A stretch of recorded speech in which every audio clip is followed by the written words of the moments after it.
Hello, you wonderful people, and welcome to another episode of Not Too Comic Book. This being a show where I talk about TV shows that are adaptations of comic books. For today's episode, I'm going to talk about Season 1, Episode 9 of The Sandman. A lot of really interesting things went down in this episode, so let's break it down.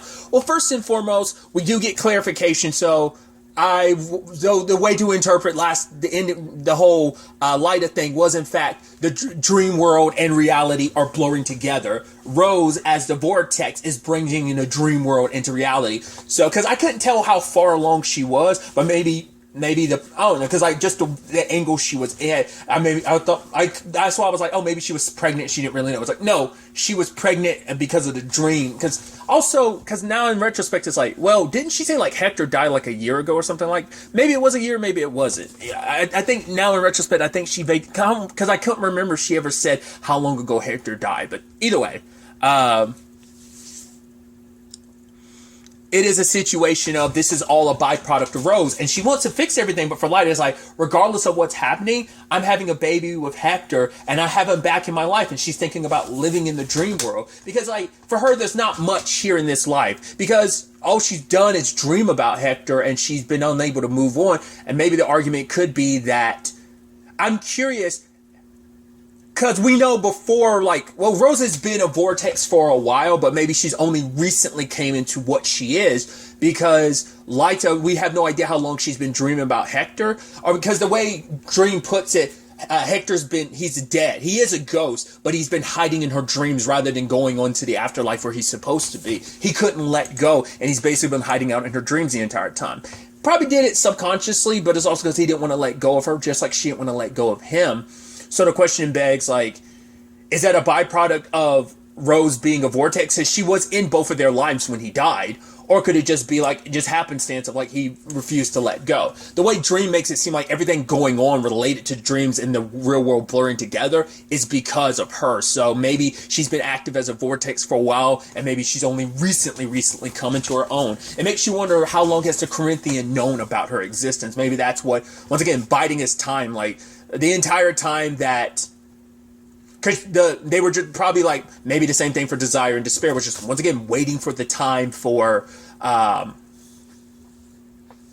Rose to come into existence. The groundwork was laid with Unity, but I don't think they knew. Well, they had to have known. Once again, Dream made the whole point. There's no way it's a coincidence that just when I happened to go in, that led to when me being held captive and me being missing from the dreaming is what led to the sleepy sickness. The Unity's the only one that survived. And once again, she was unconscious for most of her life, so how did you end up having a child? We still never answered that, because I was like, that's some creepy shit that happened. Not unless her parents wanted to have grandchildren, and so they had that whole situation set up. But it's in the time she grew up, would they have been even really, science wasn't even there to that happened. So it had to be Desire and Despair coming up with that. But you'd also assume the Corinthian was a part of that too, considering all that he's doing. Or maybe they're just taking advantage, where the Corinthian's thinking he's just doing his own thing, when in fact he's just being puppeteered by two of the other Endless. Maybe not, trying to escape one potential father just to be at the mercy of his siblings. To essentially your somewhat family to some extent, because in a weird way, the dreaming are kind of, the dreams and nightmares are kind of like Dream's kids to some extent. So either way, that's kind of where my mind is on that. But obviously she gets a call from Jed, and he's like, yeah, I'm with this guy. And I love that conversation when the Corinthian was like, yeah, it's people only ever use your name when you're in trouble. Oh, come in here, Jed. What did you do, Jed? So kind of an excuse not to give his name out. And especially when Rose was like, oh, what's your name again? He's like, oh, okay, we're waiting for you, And also the fact is they show up at the convention, and lo and behold, it's a serial convention. I was like, fuck you. You and your double entendre, your wordplay here. It's right, a serial killer convention, disguised as a literal cereal convention. It's like, okay, that's super jacked up, especially for a kid being like, hey, where's all this cereal? And it's like, oh, here's the Night Stalker. It's like, oh, cool. No one goes by their actual name. They go by like their monikers. And I love that immediately Corinthian, when he's with, what was it, the Good Doctor and Nimrod, it's like, oh, he's over there by Funland, and we know Funland's got a thing for kids. So it's like, yeah, sorry about that fun. He's like, no, it's not fun. It's Funland, not Funland. He's like, my apologies. But this kid, him and his sister are under my protection. So, you got it? He's like, I got it. I'm like, oh boy. He does seem like he's on, like, immediately, and I think that's kind of maybe the comparison they're making. I don't know, I'm assuming that character's from the comics too, and he probably leans a lot more closely to, it feels like that's supposed to be like a John Wayne Gatesy kind of like equivalency. I'm sure a lot of the serial killers in this are probably like, I mean, well, obviously the Night Stalker, but there are probably all real infamous serial killers that are probably like dirt, or some are probably made up for the show, but like, he's Funland, but I'm assuming he's like the equivalency to John Wayne Gacy, because I also like name Funland, and the fact is he's mentioning one particular place, not saying it specifically, but not just surmising, no shape or form am I saying this, but it seemed like he was almost implying with the name, the hat. Yes, it's not round ears, but kind of reminds me of another place that he's kind of referencing. I'm like, that whole thing is twisted. I'm like, this is so fucked up. Like a convention for serial killers to gather and stuff. Luckily, Rose and Gilbert made their way there, which Gilbert decided, like, oh no, I'm going to go along on this journey. And so they get there, and I love when Gilbert's examining everything, being like, oh, what? When he walks into the different rooms, and it's like the ladies being like, oh, they think just because we use our femininity, that makes us lesser at the job. And then there's a section for people, a panel of serial killers who religion is their motivation. And it's like, okay, in that moment, the Fiddler's like, I know what this is all about. And the moment I knew he was green, jumping ahead, the moment I knew he was Fiddler's Green, the moment he saw the Corinthian, they looked at each other. I was like, you're both from the dreaming. I was like, you're the other Arcana that's missing. I was like, wow. And of course you get Stephen Fry for that. That's so interesting. Should figured he had to, because like he had one little scene with Rose like an episode or two ago, and I was like, oh, that's so interesting. You get someone very specific like Stephen Fry, and then it's like, oh no, that was 100% on purpose. I was like, that's fascinating. I was like, he ended up being Fiddler's Green. I was like, oh, that's so interesting. And I like how all of that is in conjunction with everything going on in the dreaming, because Matthew found out about what's going on, and he reported this to Lucian, but Lucian's like, report it to Lord Morpheus, because I'm just a librarian. He basically told me to kind of stay in my lane. And it's like, did he really say it? It's like, yeah, pretty much. So, but for her, it's like, yeah, he's always been like that. He wants to be the one to resolve everything because it is on his shoulders. But once again, his sister called him out for it in episode 6. It's like, you're an idiot. You get so caught up in yourself. You want to try and handle everything on your own. And she's like, at no point did you ever think to try and reach out to me, to contact me with everything that happened to you, even to kind of let me know you were okay either. So he has that very stubborn streak in him. And because for so long he's ruled the world, because once again, having people tell him something about himself, it's like, no, if anyone's going to know me better than me, it's going to be me. Now, I don't need someone else to tell me they know me. And especially when, Mervyn, Pumpkinhead, came to him being like, oh, I was looking for Lucy. And it's like, well, while you were away, she handled things. He's like, yeah, but I'm back, so I will fix things. He's like, yo, there's some earthquake stuff, and you seemed busy. He's like, well, I will fix it. Whatever it is, I'll deal with it. He's like, okay, sure. He's like, ugh. Like, the fact is, people walk around on eggshells because without even you realizing it, you're very sensitive, actually, about, and very touchy about your reign, about you not wanting anyone to kind of question, because I think he kind of took his sister's advice and kind of went the other way with it. But to be fair, they make it sound like Dream has always been like this. But he kind of like, right, his function is his purpose. So it's like, right, Lucian taking over is like, yeah, she did what she needed to while I was gone, but I'm back. This is my job. This is my function. You taking away my function, someone else allocating that job kind of takes away a little bit from my purpose in life. Like I said, I think he's taken all this stuff from episode 6 and he's kind of handling it the wrong way. But once again, it seems like he's handled it kind of the wrong way in the past. That's why Galut was kind of like, Galt last episode was like, yo, like, why do you think people came back? They didn't come back because they love you. They came back out of fear of, like, what would you do to them? I mean, it's like, look at what happened. She got put into, like, the shadows and darkness last episode. And even Lucien was talking to Matthew about it. It's like, right, don't end up in that situation. We don't want to end up in that situation because he's going to be the one that has to resolve it on his own, right? And so Matthew was like, yeah, you guys got to make up. And he was like, what? It's like, with everything going on with this vortex thing, like, we don't have time for the two lead heads of this place to kind of like be button heads. And not willing to admit he's 100% wrong, he came to her being like, so do you have any idea? And trying to be sly about it. It's like, once again, it's like Celestials, Endless, they all have their own issues. Once again, it's it really plays into that notion of like, so I wonder, does Lucifer, because some elements of Lucifer, obviously, I know are straight from the comics, like him just going to Earth. Specifically, I think he does go to LA initially in the comics as well, but just kind of leaving the throne behind. So there's elements of that, but like the real like character study that show was, I wonder, I mean, I say was because the show is complete, but it just is. I wonder if it's a comic like that or not. And because I wasn't sure what to fully expect from the Sandman, and it feels like this is kind of a character study show in itself. Maybe because this is like the first volume, I think, is kind of what it's allocated as, like what's being adapted is like the first volume of it. So maybe that's what this is all about, introspection, kind of understanding a lot about yourself. Maybe that's what that all is. But Dream decided when he finds out about Rose and like this all happening because of the dreaming, he ends up going to Lyta's dream and he removes Hector. It's like, right, you guys have to say your goodbye. And he was ready to leave because he's like, right, I have to, because apparently the dreaming's falling apart because of me. Like, I've hidden away. I need to go where I belong. But she wasn't willing to let him go.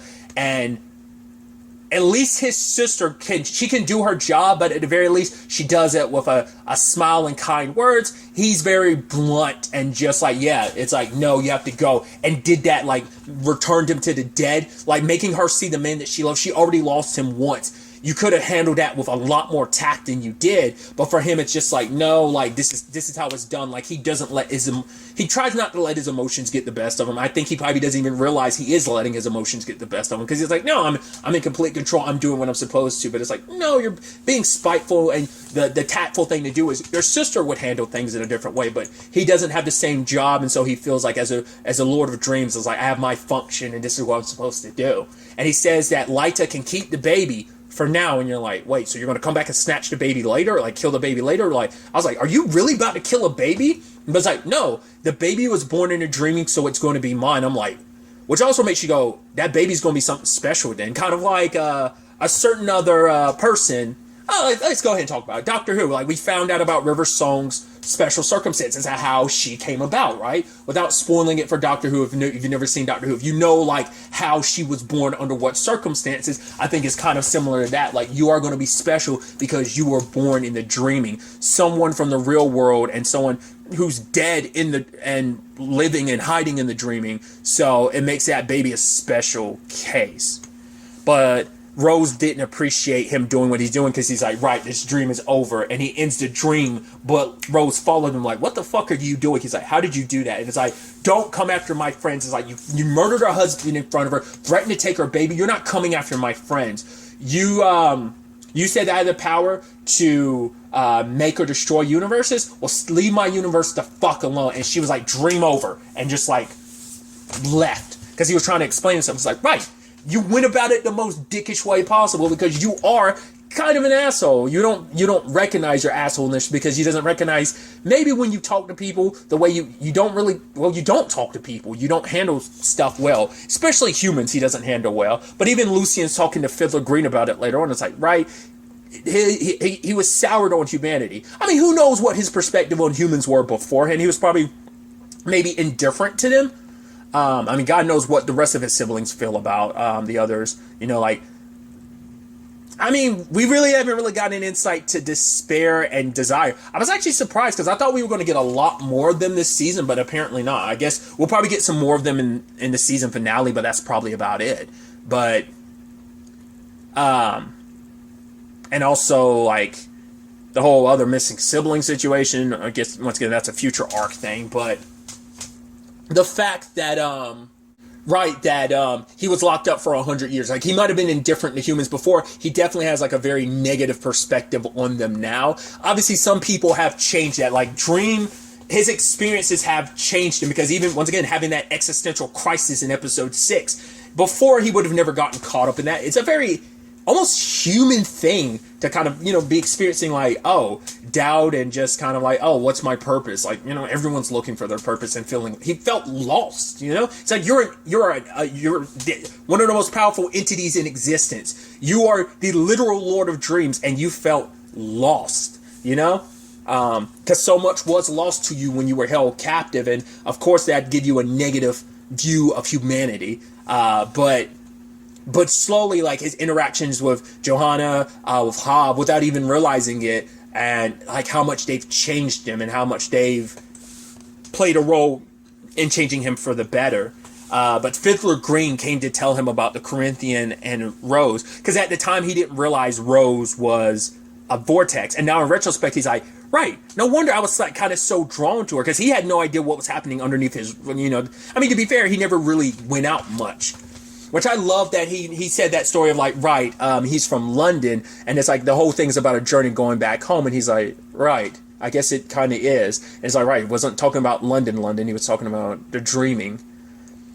But his journey was about going to see, like, the journey isn't about going to foreign lands. It's about going to all these different places and going home as home is a foreign land, because your experiences will have shaped you and changed you so much that it's like, now you get to go home, but it's in a different view, different experiences under your belt. Your home becomes a foreign land that you got to experience and see so much. Is kind of interesting. And the Fiddler felt like, whatever happens to him, he doesn't care. He knew, like, probably coming back, he'd probably suffer some punishment, but it's like, as long as Rose was okay. But now knowing, like, now I've put him on the path to go after the Corinthian and Rose. And that kind of plays into what I brought up last episode. Lucian kind of confirmed it this episode. It's like, right, you want to keep the vortex in play because you figured it would draw in the Corinthian and Fiddler's Green. So it was like, right, that's why you were helping Rose, because you knew Rose would be your fast track to find Galt, which it did help you find her last episode. So it makes sense in the grand scheme of things. So it is that thing of, you didn't have the best of intentions. She was just a means to an end. And now all this stuff is happening. The dreamings are kind of in the situation. The Corinthians almost got her in the palm of his hands, which he kind of does at the end of the episode. Which I do love. The fact is that he is kind of a celebrity. Like, well, we don't have the family man, but we have the Corinthian. And everyone said, and he said, thanks, guys. I also like the whole thing of, like, yeah, don't shit where we eat. When the convention, as long as the convention is going, yeah, but afterwards, at the very least, do whatever you're going to do 200 miles from here. So, and then the guy, the boogeyman, and I love it. It's like, yeah, that's not the boogeyman. It's like, what? At first I was like, because you're a dream and you know the real boogeyman. You're in your nightmare, so you know the real boogeyman. He's like, no, I know the real boogeyman because he drowned in Louisiana 3 years ago. So how you know? He's like, I know. I'm like, So it's interesting to know, like, he doesn't seem like he has, it's all about the eyes, yes, but it doesn't seem like he necessarily has a pathology, not necessarily MO, that he has a type when it comes to his victim. Like, when we know Funland, it's kids. He likes them young. But we don't know what, like, it seems like the Corinthians killed different people, males, female, different things. I mean, especially for people he gets information from, he tends to kill them. But we find out that the boogeyman is a fanboy, that he just, I thought, like, he has a blog and everything. He's a blogger trying to, like, expose them. Like, that's what I thought it was about. It's like, no, he wanted to join their ranks. He wanted to understand them because he's one of those guys, like, obsessed with serial killers. And I think he kind of wanted to understand them and find his place. Whether he wanted to join their ranks or not, I don't know, but he wanted to understand them. And maybe that's all that was. Maybe it was just like, I'm fascinated and obsessed with you guys. I want to understand you, not necessarily be a part of you. But Nimrod, the good doctor, and the Corinthian working together to kill him. Like, her thing is, like, she's able to remove organs. The very fitting name. Nimrod is all about hunting. Well, I was talking about the Good Doctor having like a very befitting name, but Nimrod, like the hunter is pretty very easily able to skin most things and people in like a matter of minutes or something. So, and he's like, me, I've always been partial to the eyes. So, but then Jeb, who was sneaking around the place, ended up catching the Corinthian and seeing that, goes off with Fun like, hey, you're gonna be okay, just come to my room. And luckily, Rose met up with him. They had to run from Funland. I'm like, yeah, kind of the worst place to be trapped in is a place full of serial killers. They're not supposed to shit what they eat, but when it came to a circumstance like, was his real name Philip, who was pretending to be Boogeyman? It's like, yeah, we kind of make exceptions here and there. But the Corinthian shows up and be like, hey, don't worry, you guys are safe with me. So that's definitely interesting. Once again, was hoping the Ruby and maybe even Ethel or John will be of use, but now like a Vortex. Vortex is just the thing he needs to get rid of, Dream and finally be free from his, master. Because I love that he had that conversation with Jeb. He's like, oh yeah, like I'm running away too. And it's like, oh yeah, you are quite the runaway, aren't you? So a lot of interesting stuff set up. It's definitely going to be interesting to see where things kind of go. A lot of interesting threads out there. It's going to be curious. I'm so curious to see what ends up getting resolved in the season finale and what threads get left over. How is this all going to play out when it's all said and done? And obviously, because Fiddler Green made a point that Dream has begun to change, which Lucien is like, in what way? It's like, well, he kind of like came and apologized to, like, I mean, he didn't, in his own way, he came and admitted that he was wrong. It's like, he's like, I mean, the fact is, he was sly about it and being slick about it, but he was trying to ask for help in a very roundabout way.